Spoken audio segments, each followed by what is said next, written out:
अहिलेसम्म मैले 79 वटा इभी गाडीको भिडियो बनाइसकेको छु। मोडल वाइ S07 नेपालमै बनेको पहिलो बाइक र साथसाथै मैले इभी गाडी भन्न कहीँ पनि छोडेको छैन। Please welcome Lokesh Oli. सुरु गरेको त 1996 बाट हो। यति धेरै गाडीको भिडियो बनाउँदाखेरि पनि अझै पनि एउटा गाडीको भिडियो बनाउन चाहिँ छुट्टी नै रहेको रहेछ। के हो सबसे महँगो नेपालमा गाडी के हो? गाडी जुन किसिमको स्ट्रक्चर छ सोफिस्टिकेटेड 3 करोडको हाराहारी बनाउँछ। र यो कथा सुरु हुन्छ 2013 सालबाट। म पहिलोचोटि अमेरिका CX एक्सपोको लागि गएँ। जुन CX एक्सपोको कुरा गर्नुहुन्छ भने त्यहाँ संसारका ठुला ब्रान्डहरूले आफ्नो प्रोडक्टहरूलाई चाहिँ एक्जिबिट गर्ने गरेको हुन्छ। जहाँ गुगल माइक्रोसफ्टदेखि ठुला टप ब्रान्डहरू पनि त्यस्तै अटोमोबाइल ब्रान्डमा पनि कुरा गर्ने BMW औडीहरूले पनि त्यस्तै अरू धेरै जापानिज ब्रान्डहरूले पनि आफ्नो प्रोडक्ट राख्ने गरेको हुन्छ। तर त्यो ठाउँमा गएर पनि मैले खोजिरहेको चिज बा त्यहाँ छ कि भनेर गएको त्यहाँ पाइनँ। तर पनि मैले त्यही चिजलाई मैले एउटा सपिङ मलमा मजासँग सजाएर राखेको पाएँ। त्यो गाडी थियो टेस्ला। तर यही सिलसिलामा मेरो आफ्नै टेक बिजनेस छ र त्यो टेक बिजनेसको सिलसिलामा मैले आफ्ना प्रोडक्टहरूलाई चाहिँ अनबक्सिङ गरेर भिडियो बनाउन थालेँ। जसले गर्दाखेरि चाहिँ मलाई एउटा युट्युबमा भिडियो बनाउनु पर्छ भन्ने कुरा चाहिँ अलिकति गाइडलाइन पनि मैले पाइरहेको थिएँ। र बिस्तारै नेपालमा पनि राम्रा गाडी आउन थालेपछि त्यो गाडीको वास्तवमा भिडियो चाहिँ चाहिन्छ भनेर मैले इलेक्ट्रिक गाडीको भिडियो बनाउन सुरु गरेँ। यति धेरै मैले इलेक्ट्रिक गाडीहरूको भिडियो बनाएपछि एउटा गाडीको भिडियो चाहिँ मलाई अझै पनि बनाउने मन थियो र जसरी पनि बनाउँछु भन्ने थियो। त्यो हो टेस्लाको साइबरट्रक।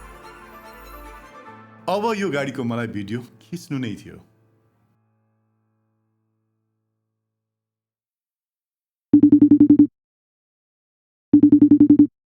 के छ हो भान्सा हाल खबर अनि? सन्चै धेरै दिन भयो गफा पनि नभएको। अनि के भइरहेछ? फेरि जनवरी त आउन आँटो, अब फेरि आउने बेला त हुँदैछ।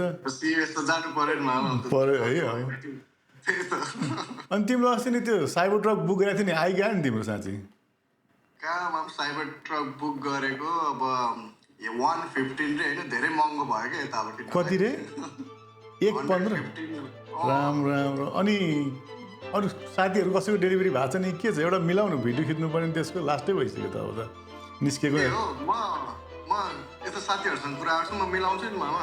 मिलायो भने तपाईँ आउनुहुन्छ अनि आइहाल्छु नि। टेस्ला भनेपछि दौडिनु परेन। अनि त्यो पनि साइबर ट्रक भनेपछि त म त तुफान। You know some of the YouTube videos I showed you about my uncle, like how he's doing the electric car reviews and stuff. I've been like calling places here and there, and like I know some of the buddy got a Cybertruck in Cali.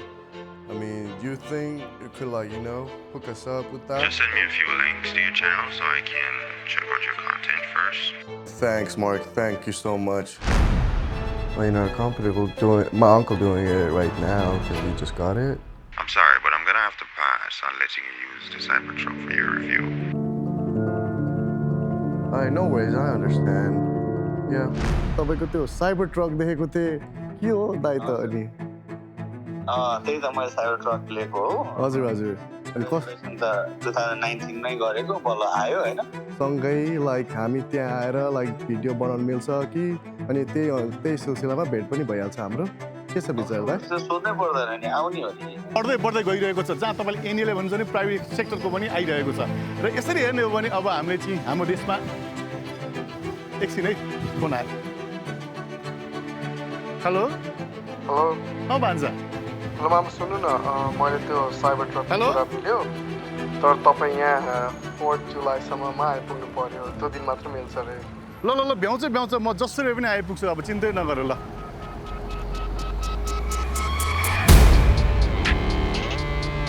Welcome मामा, के छ हाल खबर? Finally you're here man. यस्तो हता गरेर आएको म है, सब काम नाम छोडेर होइन। त्यो खासै कसरी चिनेको थियो तिमीले? चिनेको कमन फ्रेन्डबाट चिनेको। सञ्जीव भाइ? सञ्जीव दाइ हुनुहुन्छ क्यान्ससमा। अनि उहाँले अब लाइक फोन गरे। उहाँ त एकदमै एक्साइटेड हुनुभयो क्या।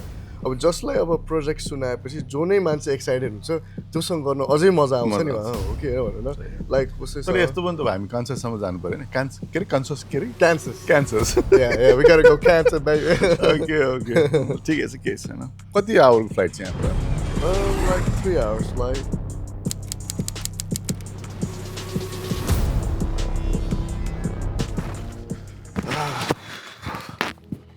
अनि मामा अब आज साइबर ट्रक हेर्न आएको भएको छ।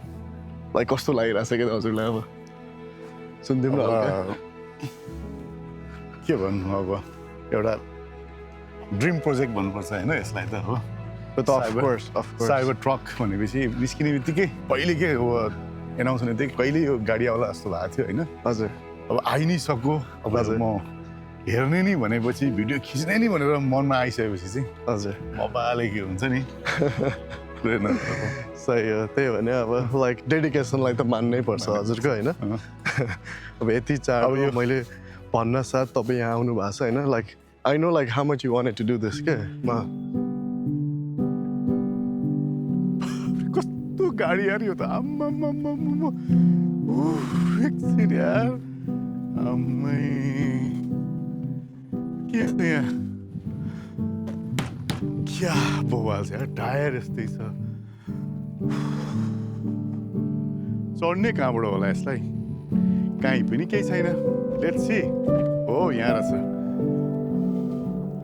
बाफ रे झ्याल वान टचमा बाफ रे भने गाडीको यो हेरिरहेको छु बिचमा एलसिडी प्यानल र अगाडि ड्याक्सपोर्टमा चाहिँ सानो स्क्रिनै छ यहाँ कुनै पनि त्यस्तो गोलो गोलो छैन भने यो के हो थाहा छ ब्याट्री हो ब्याट्रीले के गर्छ धेरै कुरा गर्न सक्छ हुँदा हुँदा अब यस्तो भयो यही ब्याट्रीको कारणले गर्दाखेरि यो गाडी चल्ने भइसक्यो नेपालमा त टेस्ला गाडीको स्क्यान गर्दाखेरि यो अगाडि हिँडिरहेको यो गाई जुन छ नि यो गाईलाई चाहिँ पुरा हेर्नु त नि मान्छे देखाउँदो रहेछ कि मान्छे जस्तै हेर्नु पनि यहाँनिर